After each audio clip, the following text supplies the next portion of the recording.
迎观众朋友早安，一起来关心最新的台风动态。我们来看到这个强台化加沙，它现在可以说是步步进逼，而且它现在强度目前还在增强当中。我来看一下最新的警报单，目前呢，这个气象署是针对这个化加沙海陆警齐发，而且呢，在陆上的警戒区域也扩大了。我来看一下陆上警戒区，包含了像是在台东、恒春半岛，还有屏东跟高雄，都要来特别的来提防。那么看一下台风化加沙，它现在目前是在鹅銮比东南东方410公里的地方，是以时速19转22公里的速度往西北前进。那么呢，值得留意的是，它的近中心最大风速现在是已经来到了58公尺，很有可能今天再增强的话，有可能会上看到60公尺每秒，其实是非常大的一个速度。那我们可以看到说，它的7级风暴风慢镜还是320公里，真的是今年最强的台风。那当然，它的威力也是不容小觑。来看一下它主要影响我们的时间点有哪些呢？好，目前这个海陆警齐发的状况之下，最快在今天中午，暴风圈就会碰触到我们恒春半岛的陆地。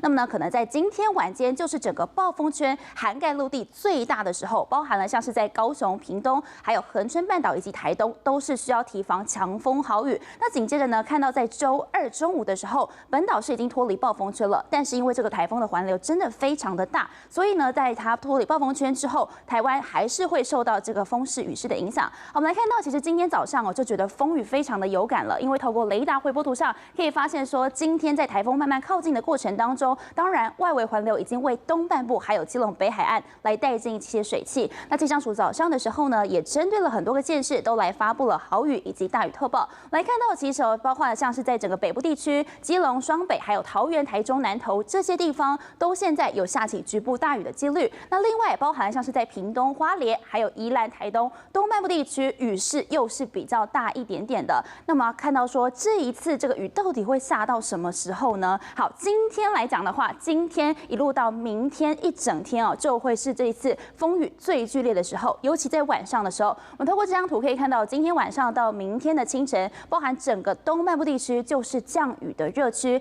那么呢，一直到明天一整天就会是雨势最大的时候，包括像是在花莲还有台东，可能都会来到局部豪雨以上的等级。那当然像是在南台湾地区，还有在北台湾，水汽也会变得比较多一点点。要一直到周三之后，这个台风慢慢远离，雨势才会慢慢趋缓下来。但刚刚讲到，因为这个外围云系的关系，所以呢，这个在花东地区雨势还是有可能比较大。那这次雨到底会下到什么样子的程度呢？好，包含了这个图总雨量预估，可以看到说，像高屏山区可能会下到600毫米。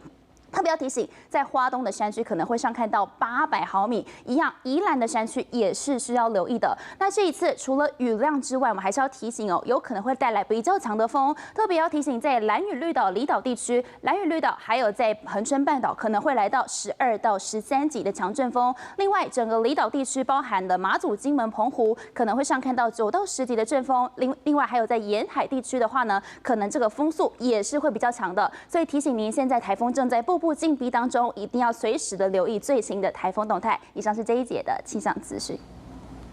Hello， 我是张新文。想要抢先掌握最及时的新闻资讯吗？赶快订阅、按赞、开启小铃铛，锁定华视新闻 YouTube 频道。